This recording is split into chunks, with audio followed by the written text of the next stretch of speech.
Lift అందరికీ లేదనుకున్నాం. బయటకు వచ్చేస్తే లిఫ్ట్ పని చేస్తున్నాం. అప్పుడు ఫోన్ చేస్తాం.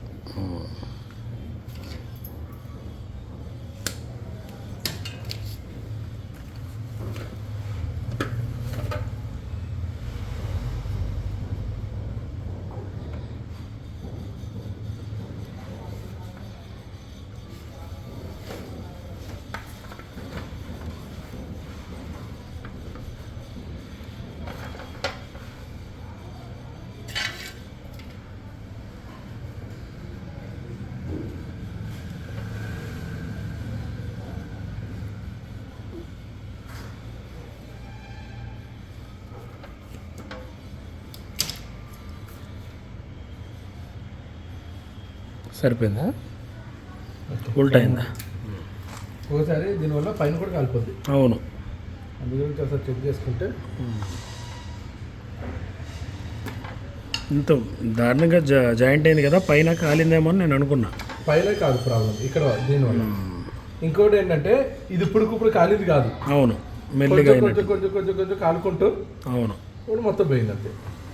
మీ అదృష్టం ఏంటంటే లోపల హోల్ ఉంటుంది కదా, అది ఓపెన్ ఉంది. అది ఓపెన్ ఉంది కాబట్టి రీయూజ్ అవుతుంది. అది క్లోజ్ అయిందంటే మాత్రం అవును మనం ఏం చేయలేము. అవును. ఇంకోటి ఏంటంటే ఈ సోలార్ మీటర్ తొందర కూడా రాదు. అవును. ఏంటివి నెట్ మీటర్లు అంటారా? Net meter. ఈ ఒకళ్ళు మామూలు కాలిపోతే ఎంత? ఇది ఎలాగంత ఐడియా లేదు, మనం ఎప్పుడు తీసుకోలేదు. మొన్న మనం ఎంత ఇచ్చాం? 3500 ఎంతో ఇచ్చారు. మీరు ఇచ్చింది కూడా డైరెక్ట్ ఆయనకే కొట్టారు. అవునవును. ఎందుకంటే మనం సోలార్ దానికి రాము. ఆయన ఉన్నాడు కాబట్టి ఆయన చూసుకుంటాం, ఆయన రాకపోతే నేనే చూసుకుంటా అసలు. అవును. ఈ సోలార్ ఏంటంటే చాలా లాంగ్ ప్రాసెస్ ఇది. కార్పొరేట్ ఆఫీస్ వరకు తిరగాలి దీన్ని. ఇండివిజువల్ హౌస్లో అయితే టెన్షన్ లేదు. ఇట్లా ఇంట్లో ఫ్లాట్లకి అయితే ఇదే ఇబ్బంది ఉంటుంది. అదే సోలారే ఇబ్బంది.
కరెంట్ వచ్చిందా చూడు శిర్షి.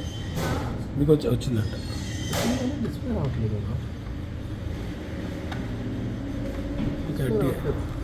గట్టిగా అయినట్టుంది. మనం సెట్ అయితే చేసాం కానీ పెట్టేయండి కంప్లైంట్. మీటర్ అయితే మార్చుకోవాల్సిందే. పెట్టేయండి. మరి ఏం మనకు కొంచెం అలా డిస్ప్లే వస్తే అవును నడిపించవచ్చు, మొత్తం ఖాళీ వరకు నడిపించవచ్చు దాన్ని. అవును, పెట్టేయండి కంప్లైంట్. అదే బిల్లు కొట్టేటప్పుడు అప్పుడు పెడతా. అప్పుడు ఏం పెట్టడానికి రాదు మనకి. రాషన్ కూడా ఉంటుందా? ఓకే. కరెంట్ ఓకే కదమ్మా? ఓకేనమ్మా. చూద్దాం. 99 వచ్చింది. రీడింగ్ ఏమైనా వస్తుందేమో చూద్దాం.